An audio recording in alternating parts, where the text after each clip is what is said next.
So here today, I'm with Tracy. He is an American mental athlete, and he just competed at his first memory competition, the USA Memory Championship, which is just incredible. It's always exciting to compete at your first competition. You're like because you're excited to meet people, you're excited to see how far you push your memory. So thank you, Tracy, for joining me today. Well, thank you for having me, Johnny. So Tracy, let's start off with you telling me a little bit about yourself. Okay. I'm 50 years old. I've been an accountant for a long, long, long time. Um, and I just discovered about these mental techniques, these mnemonic techniques last year. Got really excited about it. Started researching it, started finding out about competitions and got on artofmemory.com and just learned a lot about the sport and the techniques behind it. Got on memo camp and did some training and uh, learned a lot about what you can do with your mind. It really kind of surprised me that I hadn't delved into this before, and it really, a lot of regrets for not learning these things 30 years ago in college when it would have helped me a lot. Yeah. It would have made me a much better student. So, And so, do you think because there's like a misconception out there that the older you get, the worse your memory gets. Do you believe that is true at all, or you just think it's just some misguided information? I think short of any kind of disease, like Alzheimer's or any other kind of dementia, I think for the most part it's a misconception. And I think sometimes people get,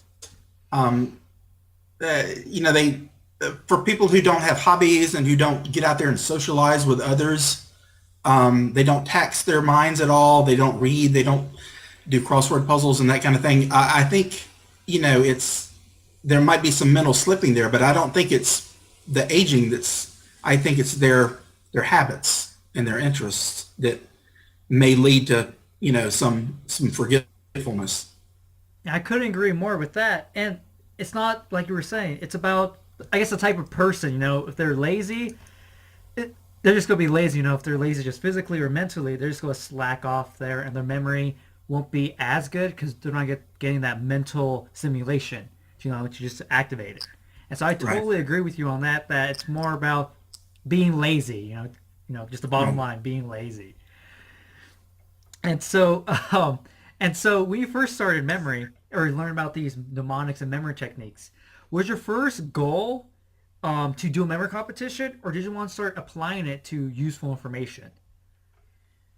Um, Well, I guess first I wanted to actually see if I could do it. Like when I read that book, Memory Power. I said, well, let's see, can I do this? Can I remember 20 objects? The very first thing I did was I created just a little journey around my neighborhood of 20 items, 20 random words, and actually did it, and I did it backwards. And I said, that's amazing. Why didn't I know about this 30 years ago? But no, my first goal, I guess, was just to see if I could do something like that, and then maybe see if that could help me in life. I found out about the competitions later, but that's been a fantastic thing too. Just getting involved in a competition. Now, what made you want to do a competition? Was it just to see how far you could push your memory, or was it because you want to meet other people who were using memory techniques as well? Both, both. I knew that being in a competition would make me better at it. I would focus more. But yeah, the just getting to meet like-minded people is part of the thing too. I sat at a table with a bunch of people that were all just excited about being there and excited, and we talked about how we got into memory, and it's that was fantastic fun too. And how was your first memory competition? What was the experience like? What was going through your head during it? Um, I had a lot of performance anxiety, and it I didn't perform nearly like I thought I could have. But I still had a great time, and I liked it, and I want to go back and maybe go do it again next year and try to redeem myself. And are you gonna set higher goals? Like you want to be in the top six, or is it top five? Eight, top eight, right? Oh yeah, the finalists, right? Yeah. This year they actually had 9 for some reason. But yeah, I think I could do that with the right kind of training. So I'm going to set that as a goal for myself next year. I'm going to be a finalist. That's an awesome goal to have. And what do you think caused your, I guess, your mess ups during the competition? Like, what played a role in that? You know, I I don't know. It's just maybe I put too much pressure on myself to do well. Um, but yeah, my hands were shaking. You look at those numbers and they come easily at home, and then I was on the front row sitting next to the world champion, with Mr. Datino standing right in front of me. You know, with people in the audience looking at me, it's stressful. But that being said, I could have been better prepared. I could have practiced every single day instead of trying to cram. Um, you think about how kids read, how you learn to read. By the time you're in third grade, you're reading fluently. You don't have to stop and say, okay, THERE. What is that word? And sound it out there. You read the entire sentences, and that's the point where people like you and Alex Mullen and Lance are at. You see those so fluently that you don't have to think anymore. Well, what is 52? It just boom, that image is there, and you fly right through it. So, I wasn't quite there yet, and that's being not as prepared as I should have been. I'm sure that was part of the issue too. And that's probably the biggest part is the mental mindset that you have. Like you say, put too much pressure on yourself. Just like, I just need to do good. I need to get this score in this event. You just put so much pressure on yourself, and when you end up doing the event, you just kind of start freezing. You're like, you just can't concentrate anymore. And I understand how it feels being next to somebody that's a higher, just a better mental athlete than you. Because my first competition, I was next to Nelson, and Oh so wow. and so like I made sure I like kind of scooted away from him, so like I couldn't see him because like all the cameras were around him, and so it was just like distracting being next to Nelson, and so I just had to focus on my own thing.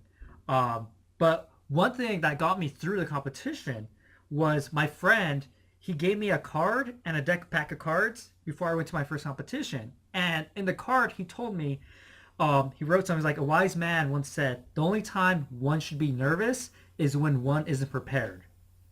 And so for me, I was like, I've been training 3 months every day on top of college, and I'm going to do what I can do. There's no more I can ask for myself, and so that really just helped calm my nerves. I was like, I can't just all of a sudden memorize deck cards in a minute 25 to 30 seconds. There's no way I'm going to make that leap. Just on competition day. Right. And so I think that's very important. Just being in the right mindset, just doing what you can. Because you can't really ask more than your best. Right. Exactly. That's great advice, and I'm gonna work hard to prepare and come back and redeem myself. And I'm glad to hear you say that. And so, do you have any other advice to give people who want to start doing memory competitions? Because this was your first competition, so you could relate more to the people who want to start getting into it or who have been doing maybe one or two competitions. So, what advice do you have for those people? You know, I would say practice under the conditions that you're going to be in the competition. Practice with the real cards. Going through those. Practice putting them back together, which I didn't do. Practice with pencil and paper. Everything is very manual there at the USA Memory Competition.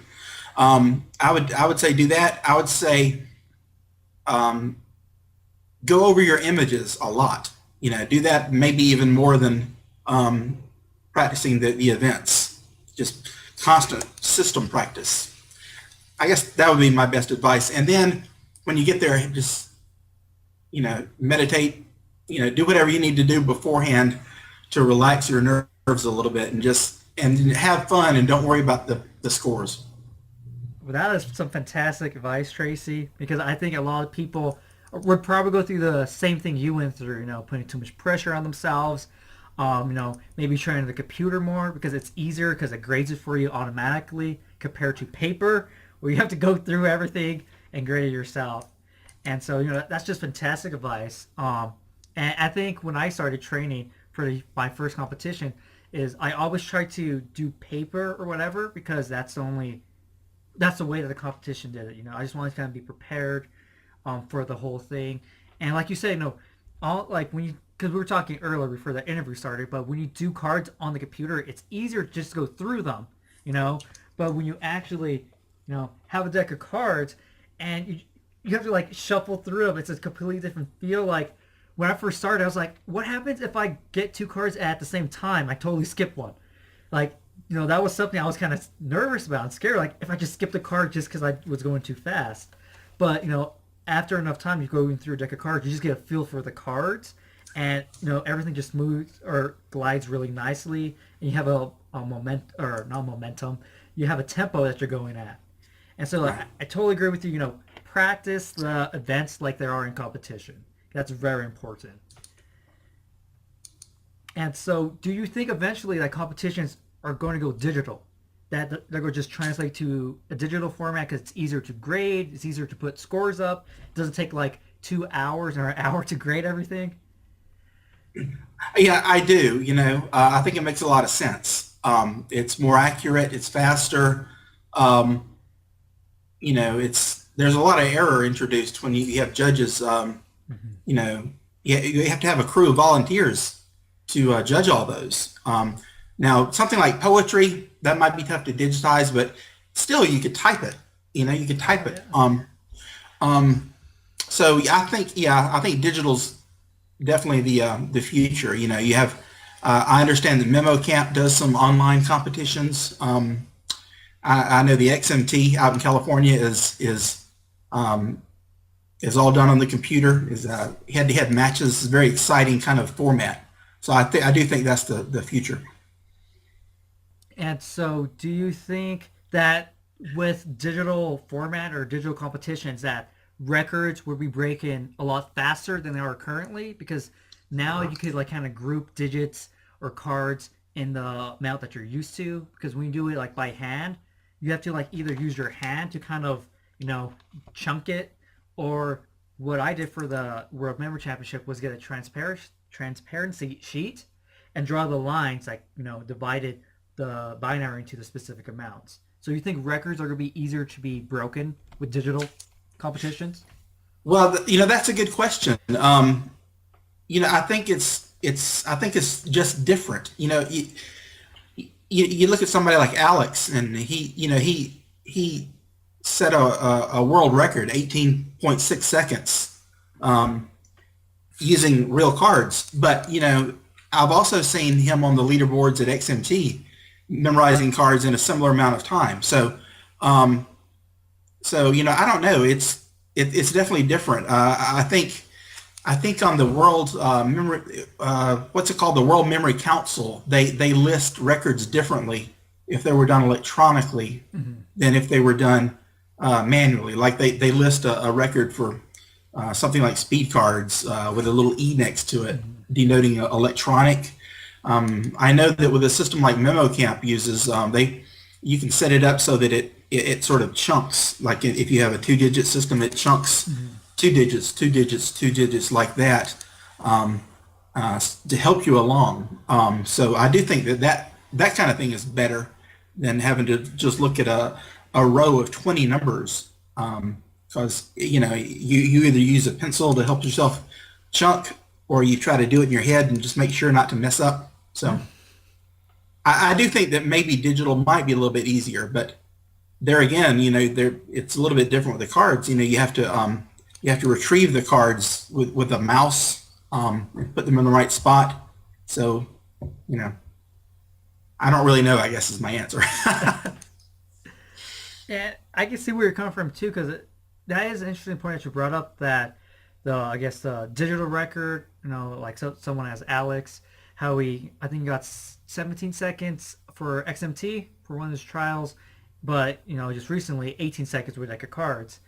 Um, but it's just kind of like, for me, if I try to transition from like one to the other, it kind of like falls apart because I'm like not used to it. So when I do digital, I'm just pushing the arrow key, the right arrow key, and just going. It's like just moving. But now here I'm like, oh wait, like I have to make sure I'm getting to like the rhythm of pushing the cards Yeah, over in the right amount of time. And yeah. so I think there are, for some of them it would be easier, like binary, like I don't know. Well, let me first ask you: do you plan on going to other competitions besides the USA Championship, like the World or the UK Open Championship, USA Memory Open Championship? You know, if I get another USA Championship, memory championship under my belt and do better, I might consider going to some of those other competitions. I know there's other disciplines, like your binary numbers and historic dates and spoken numbers and things like that. I wouldn't feel comfortable going to a competition like that before I, perform better in my own country in this kind of competition. But that being said, the XMT, that's for like the world elite. Like what would they take, 24, I think. Yeah, I'm 24. Yeah, and then the other one you mentioned, the U.S. Open. I'm not terribly familiar with that one. Is that a world? Do they use like the world memory format with the hour-long disciplines and things like that? I think this one is national standard, and it's electronic as well. Oh, okay. So I think it's phew, 10, either 10 or 15 minute, or 10 or 15 minute numbers. Mm-hmm. Is probably like the highest or longest of it with abstract images, because abstract images only has one set amount, is 15 minutes. Mm-hmm. But so it's more short events. There's no hour long cards, hour long numbers, anything like that. five Oh, minute okay. binary. So it's a little bit, I guess, less intensive, I guess you could kind of put it, because hour events just take it out of you because they're so long and you're just like by the end you're Right. just tired.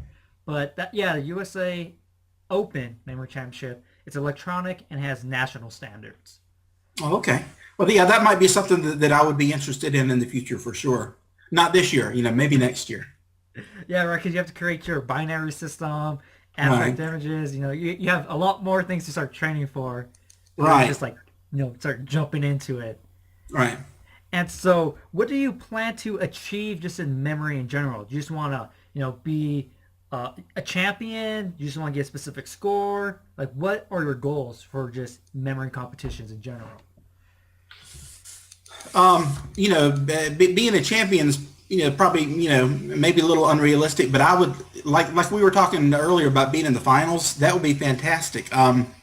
There was a gentleman, Paul Mellor, who I think is 57, who made it to the finals this year, Oh and wow. I was impressed. I think there was only four of us there who were 50 or older. Hmm. And when I saw him, I was like, man, he's a great role model for me. Just to be sitting up there with all those young minds. Yeah.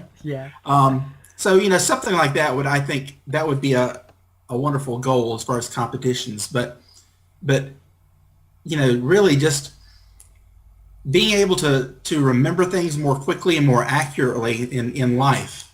I think that's the big benefit of all this. And I'm already, I've memorized my credit cards and my kids' social security numbers and, my license plate number and my driver's license number. Just those practical things. They're so easy now to memorize. And, I think it would be fun to maybe try out for Jeopardy. And so having to memorize a lot of facts is so much easier now. That I remember years ago trying to, I was doing Jeopardy's online test, which they offer every year. It's a tough test, 50 questions from 50 different categories. And I've never passed that test. I think I've gotten close at times. Um, but now that I am a little better at these memory techniques, you know, learning, learning the periodic table and world capitals and state flags and all that is much, much easier. So, I might try to get on Jeopardy with this kind of thing. I also I'll see you there like, oh, I know him. I know him. Yeah, Oh, that's he's cheating. He's using memory techniques. just call the show. He's a cheater. But that's awesome, and it's cool that it seems like you're more excited to I guess, the useful application of memory techniques. Memory competition. Memorizing a deck of cards. Cool, but not really needed in life. Right, You're right, never gonna be like tested in life like in school. Memorize this deck of cards under 5 minutes or you fail. Right? That's not gonna be a right. real No, thing. But right. the application is the important part. And so is that the way that memory techniques have changed your life by just making just learning information just easier for you and more enjoyable? Yeah, yeah. It's much easier. I'm an accountant and I've been an accountant for a long time. So in my field of work, there's not a lot left for me to learn, I guess I could say. But, I think the real benefit of this is kids in school, in elementary school, high school, college. I wish I could go back and redo things. I'd be a great student, and instead of a very mediocre student like I was. But I still get benefits of my job, like names and faces, which was my best event. I'm much better at my job working in a big company. You constantly see new faces, constantly being introduced to people in meetings. I'm much better at that. And I think that makes me come off a little bit better at work. Just I'm able to memorize part numbers and just I'm able to memorize budget numbers and forecast numbers so much easier now. So yeah, there's some practical benefits there for me too. What's the best thing you have ever memorized or just learned? The best thing? The best thing. Oh gosh. The best thing I've ever learned. That is a tough question, Johnny. You know, there's some fun things I've learned. I can, we talked about earlier about the periodic table, right? That's the kind of thing where years ago I used to try to memorize that just sort of by rote memory, Yeah. and it was very difficult. I'd spend weeks trying to learn it and would still make mistakes. And then I learned these mnemonic techniques, and in 30 minutes I've learned the first 60. I can do them backwards and forwards. Just things like that is kind of exciting. But going forward, I would love to use techniques to learn some foreign languages. That's a downfall of mine. I don't really speak any second languages. I took French in high school, and but I would learn to get out there and learn Spanish and learn German, be able to talk. And the company I work for has been bought out by a German company. I would love to be able to speak with the people from the other company in their mother tongue. I think that would be a good thing.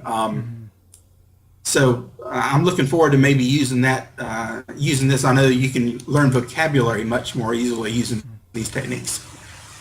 And that's just great to hear how you want to use memory techniques in a more, I guess, in a way that makes you more successful. That really elevates you. Like you were saying, how you remember people's face and names, in your company. Like you were saying, that kind of put you in the spotlight. Like, here's this guy that can just recall everyone in this room. Everyone's like, and the thing is, if you know everyone's name, everyone knows your name. Like, have you seen Tracy? He can recall everyone's name in the room. So, it starts, you just naturally just kind of elevate yourself when you have, just a good memory. And Yeah. and I think people don't realize the importance of it or how it can help them become more successful. Because what you said, how you first got into it is very interesting because you actually tried it. They're like, oh, this is really cool. Let me try it. People, that see me memorizing cards or numbers or whatever, they're not willing to try. They're like, oh, that's cool, but that's too hard. I can't do it. And so, do you get that when people see you memorizing cards or numbers or whatever? People are like, that's cool, but no, that's not for me. It's too hard. Yeah, yeah, I get that a lot actually. It's like I was visiting my family over a recent holiday, and and I picked up a deck of cards, and I just sat there, 5 or 6 minutes. I just took my time and put it down, and my sister, started flipping the cards, and I was calling them out, and she looked at me like I was some sort of savant. It's like, are you my brother? Are you some alien? What happened to you? And it's like, no, I'm still a normal guy. I just learned these techniques and practice them. So yeah, I think, yeah, people get really kind of freaked out when they see what you can do. When you tell somebody that, yeah, you can memorize 100 numbers, just give me 10 minutes. They look at you like, there's no way, that's not humanly possible. But yeah, look at Alex Mullen. 483, 5 minutes. That's but again, he's a smart guy, but he's not autistic or anything. He worked hard at it. Mm-hmm. Yeah, and that's something that's, I guess, just like what we face, that it's instantly associated with us that either we have a gift or we're a savant or we're just a memory genius. But Yeah. what do you think is the main, like, what do you think is the main way we could reach people who don't believe they could do it? Because you could tell them, hey, you could do it, but if they're not willing to try it, then like you kind of like stop. So how do you think we could get around that and show them that they can actually do it? I've thought a lot about that, Johnny, and it's difficult. You have great ambassadors of the sport out there like you and Nelson and Alex, who are promoting it. I would love to see people at a local level, go out to the schools, and teach this kind of thing, and to show them that you don't have to be special, you don't have to be gifted, you just have to be willing to learn the techniques and practice. It helps to have people out there who are young and charismatic like you, but I think it's also good to have people on the local level. I wish I had a different kind of job where I could go out to the local schools and show them these techniques and say,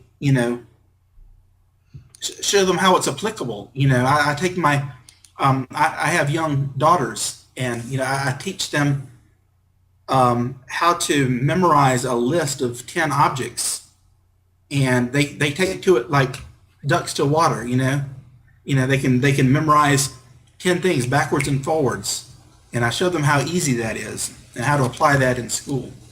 So I don't know the real answer to your question, but I think I understand there's some TV shows out there, mainly international, that showcase. You were on one, right?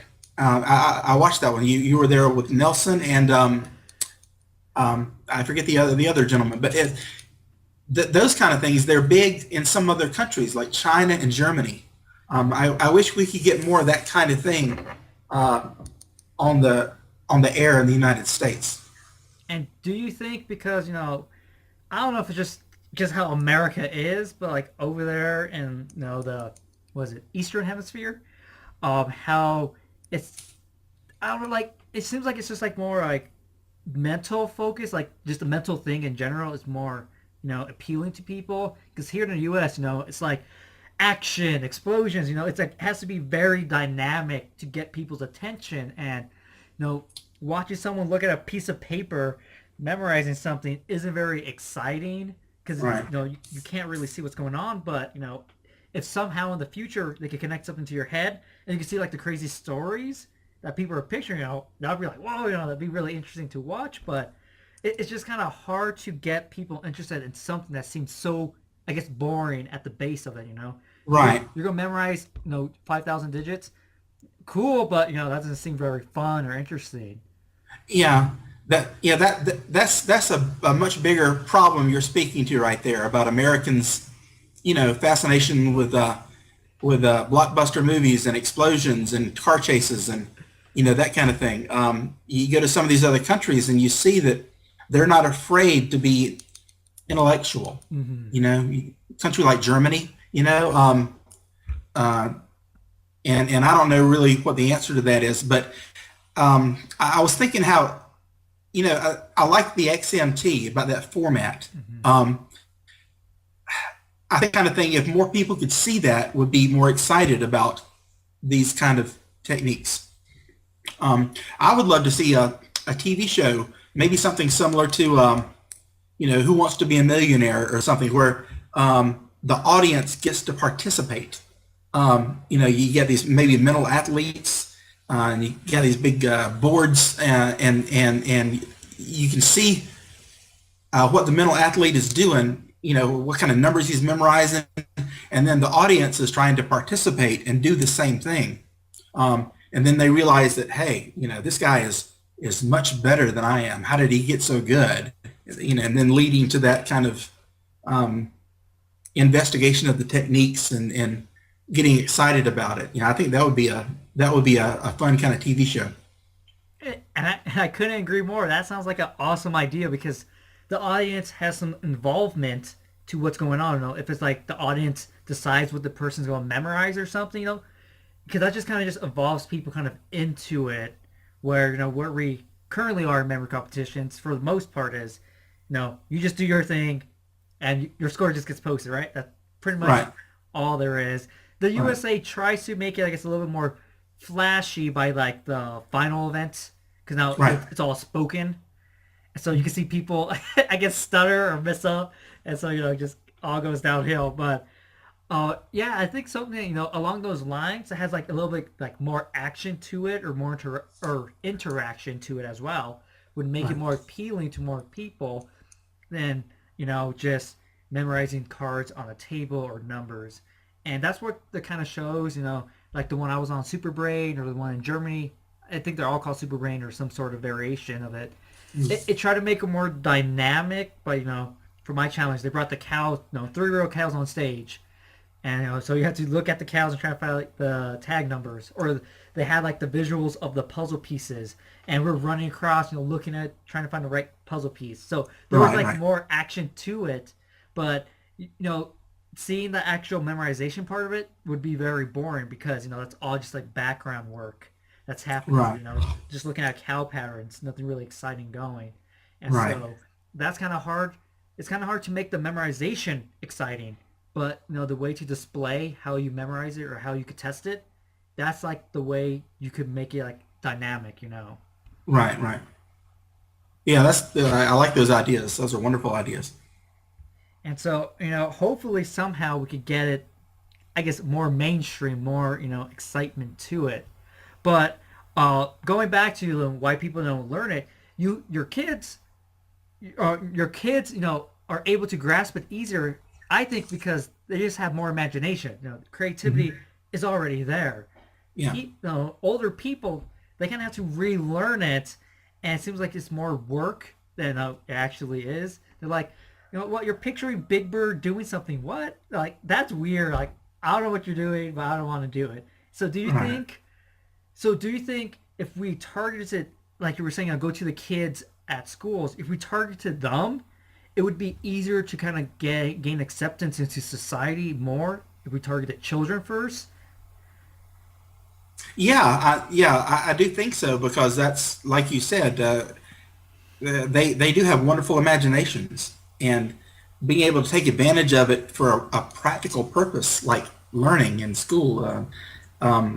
I think you're right about that.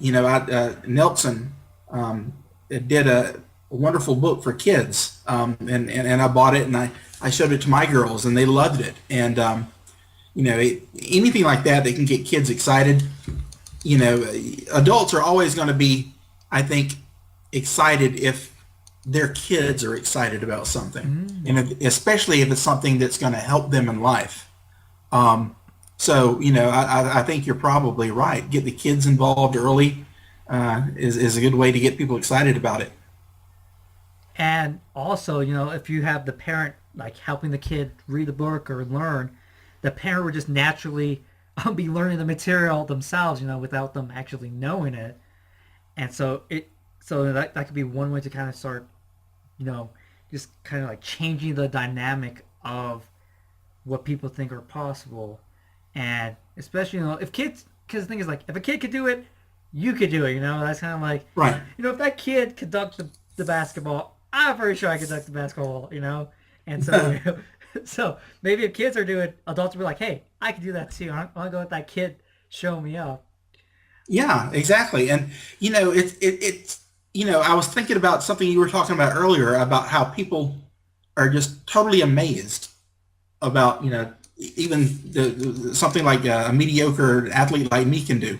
But they see somebody like Alex and they go, "That is astonishing," and I'm astonished. But I know that it's not magic. I know that it's not autism. And it's an incredible focus and discipline, but it's humanly possible. And it's you look back and I read that the average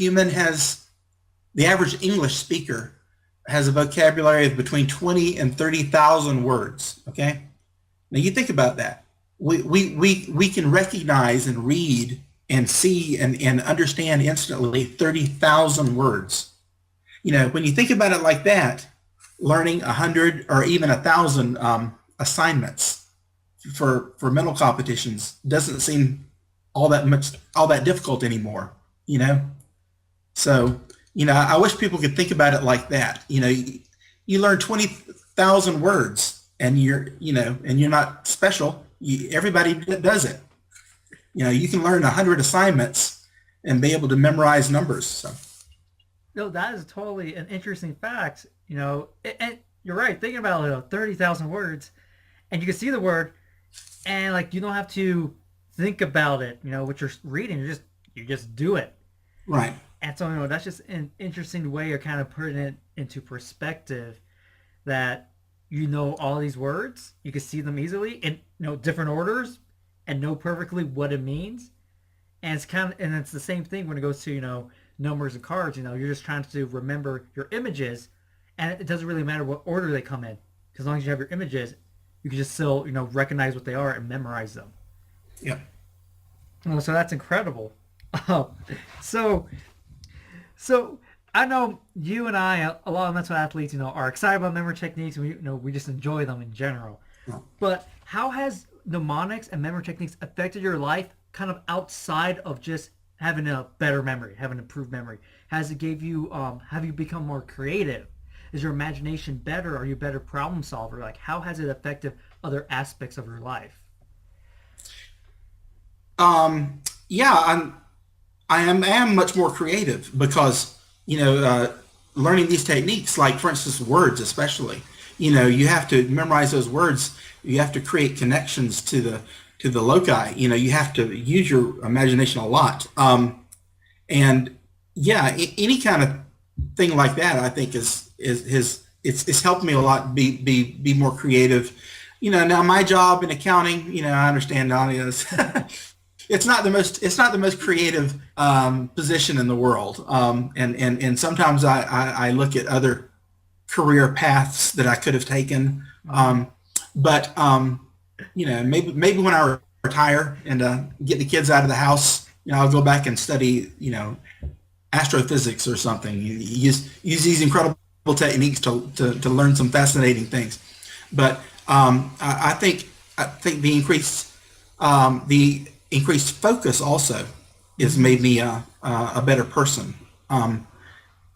All the time I'm doing things like I might, I'm a big board game fanatic. Me and a group of guys get together once a week or so and play board games, and we're constantly learning new board games to play. And I pick up the instructions and I whiz right through them just like that. I read faster and I retain more. So I think it's all related to the techniques improving my focus. And no, that's incredible to hear that. How it's just affecting your life beyond just memory. That's just really cool. There was a story I read about this college student, and there was a question on the test. It was like a physics test, and it said, "How would you use a barometer to find the height of a building?" And a barometer is just a device that measures air pressure. Right. And so, what the kid put was, you tie a string to it, and then you put the string along the side of the building. Then you measure the barometer, and you measure the string, add them together, you got the height. And so the professor, said it was wrong when we got the test back. It was wrong. He's like, hey, he's like, this question is right. I found the height using the barometer. And so the professor says, no, it's wrong because it didn't show a use of physics. And so he appealed it to like the physics or whoever the physics board or whatever, and they gave him another chance. And so the student just gave a whole bunch of different examples of what you could do with it. So he's like, okay, you could toss the barometer off the building, time it, and see how long it takes to hit the ground, and put in an equation: h equals 1/2 at squared. Or you could get the barometer, go to the building manager, and be like, hey, I'll trade you the barometer if you tell me the height of the building. So he was just coming up with these different creative ways, to use a barometer beyond just the conventional way. And Right. for me personally, memory has given me just better problem solving skills. Seeing things just in different ways. Like, how can I use this in a different way? And so one of the exercises I just like doing randomly is grab a random object like a pen and just think of all the different ways you could use a pen for beyond the purpose of a pen. Maybe it could be like the whatever the girls have, the to bun thing. Hmm. Use that, or if you have two pens, the chopsticks. Like, how can you use it beyond? Just be more creative. And so for me personally, it has affected problem solving skills for me because I studied chemical engineering, and so I started seeing the problems in different ways. Like, what if I did this instead of that? And so just there's more to just mnemonics beyond having a good memory that people don't consider. They're just saying, oh, I use mnemonics and I just get a better memory. No, which is true, but there's other aspects that it helps you in, like you said, focus, creativity, imagination, and things like that. And so I think people need to realize this. They need to realize this other benefit of just having a better memory and memory techniques. Exactly. Yeah. Absolutely. I agree. And so let's move on. Let's move on. Uh, what was the hardest challenge you faced getting into mnemonics and using memory techniques? Was it coming trying to reach your number goal, card goal? Was it just trying to understand the best way to learn something? Like, what was just the hardest challenge you faced when dealing with memory techniques? Um,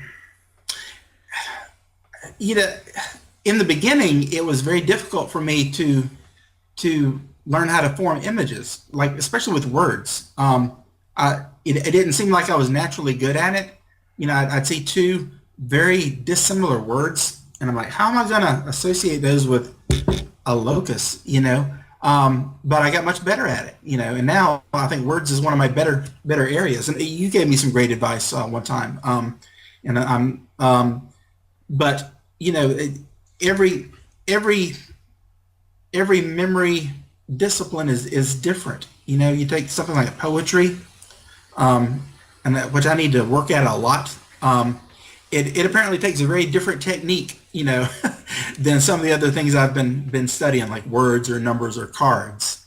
So I think for me the biggest challenge has been just creating those visuals and making them sticky, and being able to do it quickly and go back through it. It's some people, I guess through practice or just maybe they're a little more naturally better at it. Some people can just fly right through those loci and fix those images.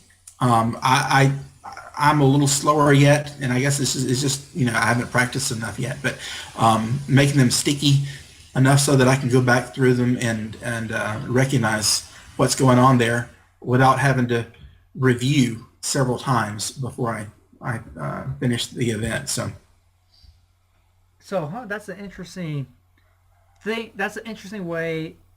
What am I trying to say? That's interesting. The problem that you had, or do you still currently have it? Well, it depends on the event.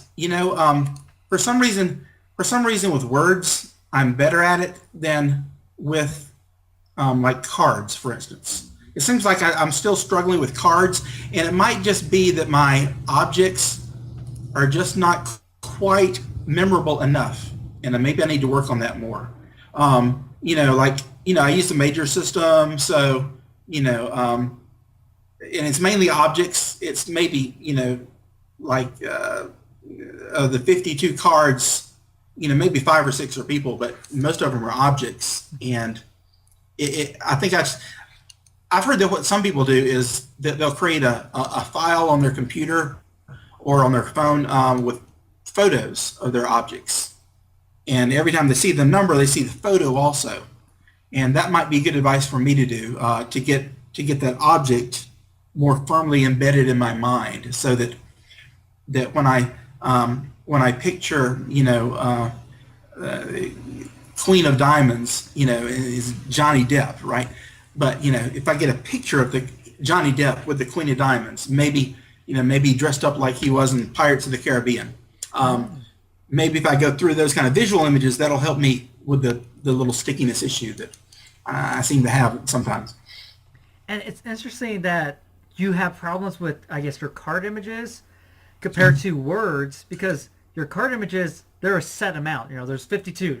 There's never really Right. like a 53rd card. But words, you have no idea what words are be coming up. You can't really make a word system because you have to make images for like infinite amount of words, which is just doesn't make Right. sense really. And so it's interesting that you're better at words and that they stick better compared to cards where there's only 52 images that it could be. Right. Yeah. And I don't really know the reason, except for maybe with the words, I have to focus more to come up with the interaction between the two, and maybe just the having to come up with an image first for the word, and then an image for the second word, and then having them interact on that locus. Maybe that's making it more sticky than with the cards. So I think it's something that I can definitely improve with just more practice. But words, I wish that words was in the first part of the competition of the USA Memory Championship, because at home I can do well, depending on how difficult the words are. If the words are fairly simple, like fairly concrete kind of nouns and adjectives, I can do like 75 in 5 minutes, and That's fantastic. probably 140 or 50 in 15 minutes. So I'm for some reason I'm just better at that, and I'm better at names and faces than I am with the numbers and cards. So And so, yeah, maybe you hit on it that you're just more focused when you're actually learning that information. Because I know most people hate names and faces just because it's kind of like words, but now you have a face to attach like the specific word to. right. And so I know I hate names and faces so much. Um, that's interesting. Maybe it is because you just focus more on what you're trying to learn. So like it's just more obvious. But with your other systems, you already have your images. You're like, oh, 57 or 57. That's Bruce Lee, whatever.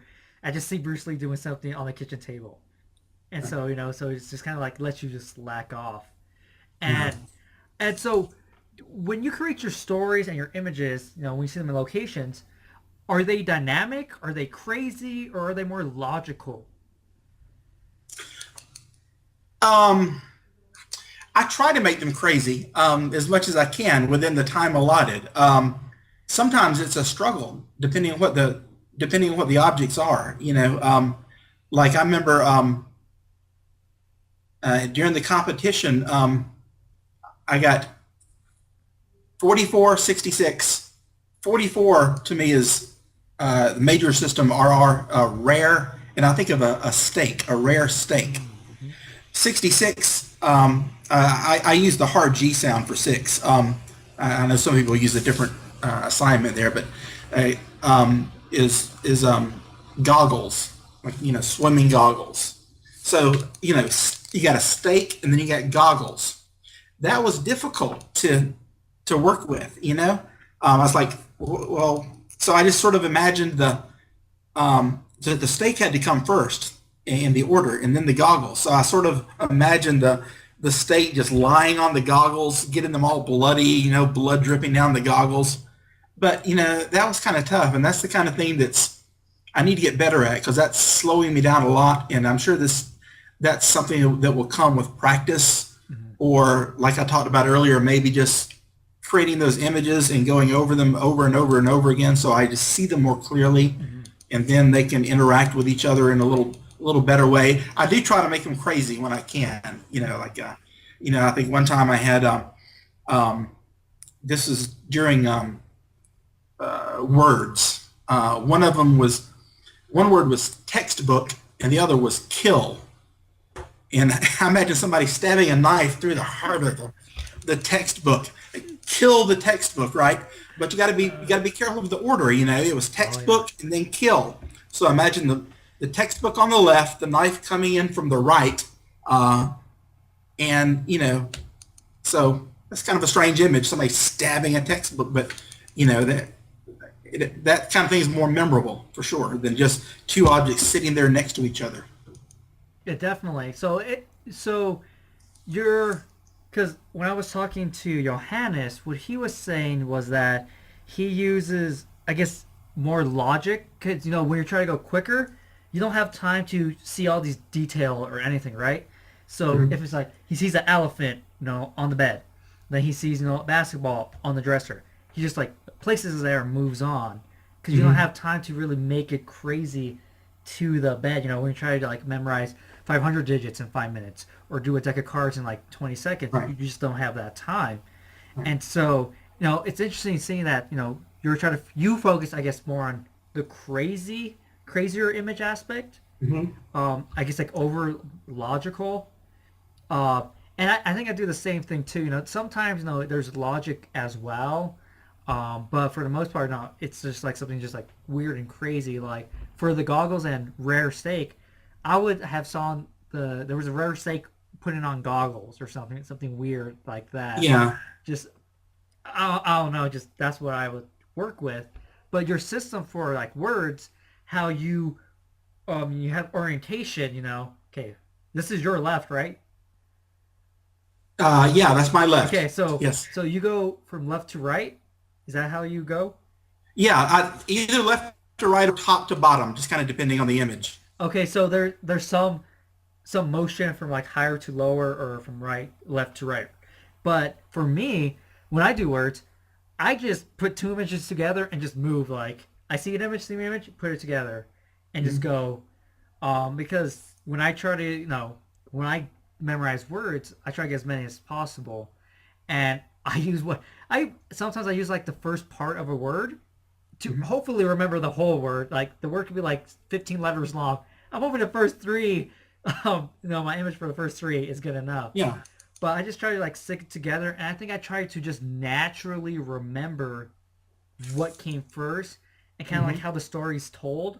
Like for the steak putting on the goggles, I would see a steak, then the steak put on some goggles, like would reach down and pick it up and move on, and so it's interesting to see, because I didn't ask the other people I've talked to how they, if they have orientation or anything. So it's interesting, to talk to someone who does use the orientation to help them, remember the order of what happened.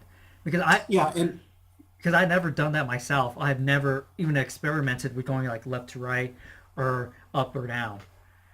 Yeah, I think the first person I read about, I was reading some comments from the great world memory champion Ben Pridmore, and he mentioned about going left to right or top to bottom.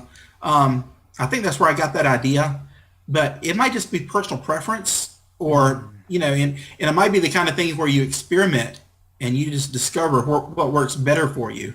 And who knows, if I get better at this and faster, I might kind of evolve into some other technique. I've heard that some of the athletes who do the cards just super fast, like under 30 seconds, it's like they're not even really seeing the image, more than they're just sort of getting the essence of the image. and that's a good goal to shoot for, where you don't even have to really see that image anymore. It's just you understand the essence of it, and it's there, And I'm sure that's guys like Alex and Lance, they're probably at that point. And I guess you too. I've seen some awesome times from you on the XMT board. So Yeah, I totally agree with you. Like on that point where it's weird to talk about because you can't really explain it. It's just like you feel the image in this location. right, And there's sometimes you go through a deck of cards, you're like, I'm not even sure I memorized it. You go through during when you're actually memorizing it, you're thinking about it. That then you're like, I have no idea if I like placed anything down. And so, I guess that is the point where you kind of want to reach to, just you just sense it. right, I'm not sure if I don't see Big Bird in my bedroom, but I feel him. I just feel his presence in here, so I'm just gonna right, go with it. And so right. I think yeah, that is probably the goal that most people want to get to, just sense these different things. Mhm. Because I know a lot of people try to cut out the self vocalization, when you start saying it, but that's so hard because like you just naturally say, you just go through and you're like Big Bird, diamonds, ball. You just say it, and it's hard to Right, kind of cut it out because like how do you know if you learned something if you don't say it? Right? You just go through a deck of cards, you see the cards, but you never said anything. Like how does that translate to you learning something? right. Yeah, I've seen a lot of discussions about subvocalization, but yeah, you're right. I mean, when I go through the cards, I'm still saying to myself, there's Johnny Depp, and there's a pair of dice, and there's Dan, things like that. I know that's just part of the learning, right? In the beginning, you Yeah, just say it. Eventually like you go to your head, but you say it, like very quickly. You like just like shoot out real fast. And so that just all part of the learning process. Going through the different phases, I guess, in order to reach the pinnacle of just feeling the essence of whatever you're trying to memorize. exactly. And so we're down to the last question, Tracy. Thank you so much. You gave a lot of good advice, good ideas, in this interview, and I really appreciate it. Because I learned and thought of things in a new way, different way, like just how to, approaching people and showing them how they could do it, or just training methods in general. Like how can I be tweaking my own methods as well? So I just, thank you a lot, just for just being here. Oh, it's my pleasure. I've enjoyed this a lot. Okay, so are you ready for the last question? Yeah, bring it on, bring it on.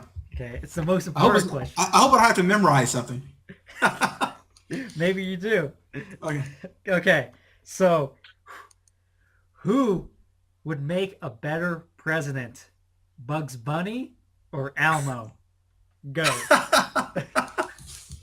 Well, Bugs Bunny is he's from the Bronx, I think. So he's got that streetwise attitude about him, and he's smart as heck. Elmo, Elmo is sweet and kind of simple minded, and he draws really well. So I think Bug. I would take Bugs. He's got some streetwise things going on there, and I like his accent, so I'm going to go with Bugs. Okay, I like your answer. There's no official answer, so I don't know if you're right or wrong. I guess if they ever hold an election, we'll find out, if Elmo or Bugs Bunny. But I like your answer. So yeah, you passed the last question. It's been fun, Johnny. Okay, so thank you once again, Tracy, for joining me, and hopefully, I'll talk to you later. Yeah, I hope so. Okay, bye. Bye.